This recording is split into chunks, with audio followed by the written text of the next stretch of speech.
जयपुर के Sindhi camp bus stand के साथ ही चोमुपुलिया, दुर्गापुरा, पुरानी बस स्टैंड के चुंगी में, इसके अलावा तमाम बस स्टैंड्स पर यात्रियों की भारी भीड़ देखी जा रही है। आपको ये ध्यान दिला दें कि रोडवेज बसों में हर साल की तरह इस बार भी एक दिन के लिए मुफ्त यात्रा का तोहफा राज्य सरकार की तरफ से दिया गया है। परिवहन विभाग ने राज्य सरकार के निर्देश पर रक्षाबंधन पर राज्य की सीमा में महिलाओं को ये सुविधा दी है। इसमें वे साधारण और एक्सप्रेस बसों में निःशुल्क यात्रा कर सकेंगी। यात्रा के लिए अग्रिम आरक्षण की भी सुविधा रोडवेज ने महिलाओं को दी है। इधर रोडवेज के साथ ही Jaipur city transport service limited यानी JCTSL ने भी महिलाओं को रक्षाबंधन के पर्व पर एक दिन के लिए आज मुफ्त यात्रा का तोहफा दिया है। इधर राजस्थान रोडवेज की ओर से जारी आदेश के अनुसार यात्रा के दौरान राज्य सरकार की ओर से कोविड-19 के तहत जारी दिशा निर्देशों की पालना करना जरूरी बताया गया है। आज बसों में यात्रियों ने ना तो फेस मास्क लगा रखे थे, ना ही सोशल डिस्टेंसिंग की पालना नजर आ रही थी। हालांकि निगम ने यह स्पष्ट किया था कि क्षमता के अनुसार ही यात्री बसों में बैठाए जाएंगे, लेकिन बसों में महिलाएं खड़ी होकर भी सफर करती रहीं क्योंकि भीड़ ही कुछ इतनी ज्यादा थी। तस्वीरें हम आपको राजस्थान के मुख्य केंद्रीय बस अड्डे की बता रहे हैं, सिंधी कैंप की कुछ तस्वीरें, जहां पर आज सुबह से यात्रियों की रेलमपेल रही है। खासतौर से महिला यात्री आज बढ़ चढ़कर सवारी कर रही हैं यहां से, और आज निःशुल्क यात्रा की सौगात राज्य सरकार की तरफ से दी गई है। और इस खबर पर और अपडेटेड जानकारी ले लेते हैं। वरिष्ठ सहयोगी अरविंद पालावत इस वक्त फोन लाइन पर मौजूद है। अरविंद, क्या कुछ तस्वीरें बस अड्डों की दिखाई दे रही हैं? ताज़ा तस्वीरें बताएं, क्या हाल रहा है और कुछ गाइडलाइंस बताई गई थी रोडवेज की तरफ से, क्या उनकी पालना हो रही है?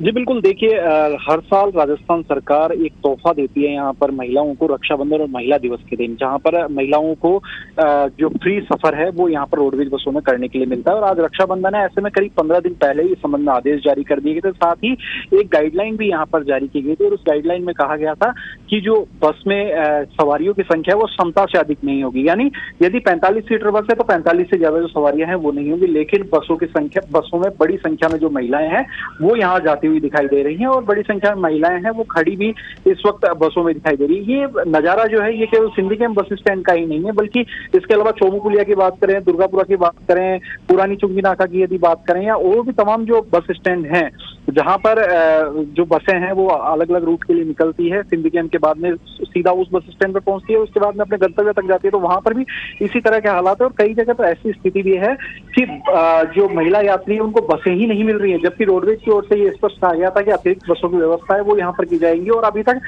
करीब 60 जो बस है वो यहाँ पर केंद्रीय बस स्टैंड से डिसाइड हो चुकी है, जो अतिरिक्त बस के रूप में यहाँ पर चलाई जाएगी, लेकिन वो भी नाकाफी साबित यहाँ पर हो रही है। साथ ही यदि बात करें प्राइवेट बस की, तो प्राइवेट बसों में भी इसी तरह के हालात हैं और प्राइवेट बसों के साथ ही JCTSL ने भी यहाँ पर मुफ्त जो सुविधा है वो दी है।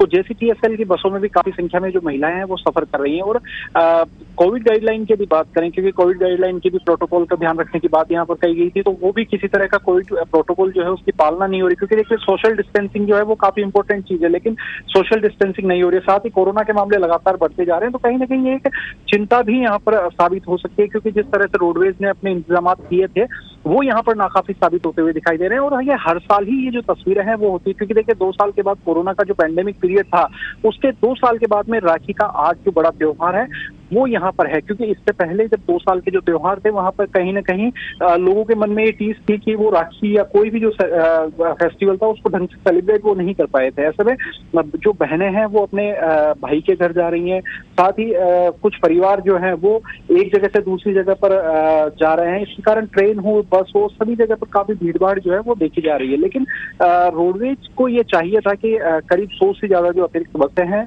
वो जयपुर केंद्रीय बस स्टैंड से रवाना होनी चाहिए। इसके साथ ही यदि अलग अलग रूट के लिए यदि जिस तरह से रीट परीक्षा या अन्य जो परीक्षाएं हैं वहां पर जिस तरह के बंदोबस्त किए गए थे कि अलग अलग बस स्टैंड अस्थायी रूप से बनाए गए थे, यदि जी। इसी तरह से अस्थायी बस स्टैंड बना दिए जाते तो कहीं ना कहीं भीड़ नियंत्रित हो सकती थी। कल का नजारा यदि बात करें तो करीब 4-4 घंटे तक का जो समय है वो केंद्रीय बस स्टैंड पर लोगों को टिकट लेने के लिए लग गया। हमने कल भी लोगों से वहां पर बात की और उन्होंने यही बताया कि करीब 4 घंटे का जो समय है वो यहाँ पर लग गया, बसें ही नहीं मिल रही हैं। और यही हालात आज, उससे भी ज्यादा हालात यहाँ पर आज खराब दिखाई दे रहे हैं। ऐसे में चाहिए रोडवेज को कि कुछ न कुछ वैकल्पिक इंतजाम जो है वो तत्काल किया जाए, ताकि लोग जो है अपने अपने घरों पर पहुंच सके, अपने गंतव्य स्थान पर पहुंच सके और राखी का जो फेस्टिवल है उसको हर्षोल्लास के साथ मना सके।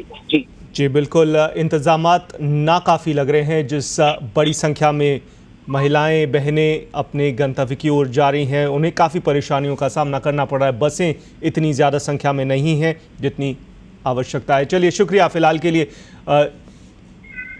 अरविंद पालावत ये बता रहे थे ग्राउंड रिपोर्ट की किस तरह से व्यवस्थाएं वहां पर नाकाफ़ी नज़र आ रही हैं। जिस बड़ी संख्या में बहनें अपने भाइयों के घर पहुंचने को आतुर दिखाई दे रही हैं, बड़ी संख्या में महिलाएं इन बसों पर सफ़र करने के लिए पहुंची हैं। राजस्थान रोडवेज ने, राज्य सरकार ने इस बार हर बार की तरह मुफ्त सफ़र की घोषणा की और यहाँ व्यवस्थाएं नाकाफ़ी साबित हो रही हैं।